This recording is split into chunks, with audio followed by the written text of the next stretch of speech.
Depuis quelques semaines, la Tunisie se trouve dans une situation critique. La 4e vague du Covid-19, tant redoutée, a fini par se produire. Le pays connaît un des plus forts taux de contamination en Afrique et dans le monde arabe. Mardi dernier, le pays a enregistré 116 décès, portant le nombre total à quelques 15 000. Plus inquiétant, le taux de positivité.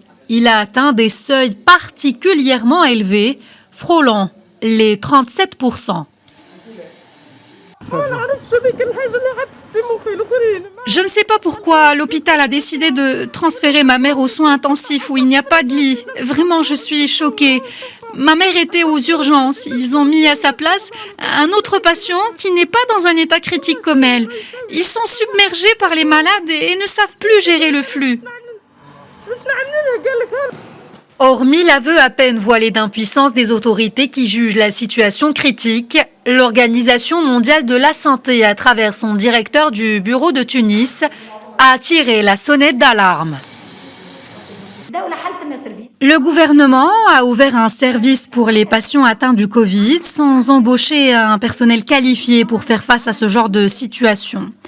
Nous travaillons qu'avec des contrats contractuels. Il est quasi impossible de trouver des volontaires qualifiés.